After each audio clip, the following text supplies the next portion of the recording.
On March 4, 2025, former President Donald J. Trump delivered a historic address to a joint session of Congress, marking his return to the national stage after a tumultuous 4 years out of office. The speech, clocking in at a record-breaking 1 hour and 40 minutes, was a characteristically boisterous performance that captivated the nation and ignited a firestorm of controversy. Trump, known for his unconventional style and penchant for hyperbole, used the platform to outline his vision for America, assail his political opponents, and settle old scores. The atmosphere in the House chamber was electric, with anticipation hanging heavy in the air. All eyes were on the former president as he took the podium, a familiar figure returning to a stage he once commanded. The speech was highly anticipated by both supporters and detractors, eager to hear what the former president had to say after years of relative silence. Trump, never one to shy away from a fight, used the speech to launch a full-throated attack on the policies of his successor, President Joe Biden. He accused the Biden administration of weakness on the world stage, economic mismanagement, and a radical left-wing agenda that threatened the very fabric of American society. He painted a bleak picture of the country under Biden's leadership, claiming that America was in decline and that only he could restore its former glory. Trump's speech was not merely a laundry list of grievances, it was also a platform to unveil a bold and controversial policy agenda. He doubled down on his signature issue of immigration, calling for even stricter border security measures and a crackdown on illegal immigration. He also reiterated his commitment to protectionist trade policies, promising to bring back American jobs and restore the country's manufacturing base. On the economic front, Trump proposed a series of tax cuts and deregulation measures that he claimed would unleash economic growth and boost wages for working Americans.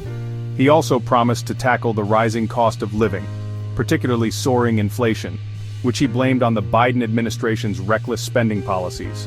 However, it was Trump's pronouncements on social and cultural issues that generated the most controversy. He voiced his support for a nationwide ban on abortion, sparking outrage from pro-choice advocates. He also waded into the culture wars, denouncing critical race theory and transgender rights, issues that have become increasingly divisive in American society. In a departure from the often combative tone of his speech, Trump took time to highlight the stories of ordinary Americans who he said embodied the spirit of the nation. He invited these individuals to stand as he shared their tales of courage, resilience, and patriotism, drawing tears and applause from the audience. These human interest stories, a staple of presidential addresses, were interspersed throughout Trump's speech, providing moments of emotional resonance amid the political rhetoric. They served to humanize the policy debates and connect with the audience on a personal level. However, the speech was not without its share of political theater. Democratic lawmakers, many of whom had boycotted Trump's inauguration 4 years prior, were visibly agitated throughout his address. Some could be seen shaking their heads in disbelief, while others openly heckled the former president. Trump's speech, delivered in his signature bombastic style, was a microcosm of the deep divisions that continue to plague American society. It was a stark reminder that the political wounds of the past 4 years have yet to heal and that the country remains deeply polarized. While the speech was met with thunderous applause from Republicans who saw it as a triumphant return to form for their standard-bearer, Democrats were quick to condemn it as a dangerous and divisive diatribe. The media too was divided in its assessment, with some outlets praising Trump's charisma and policy pronouncements, while others denounced his rhetoric as inflammatory and irresponsible.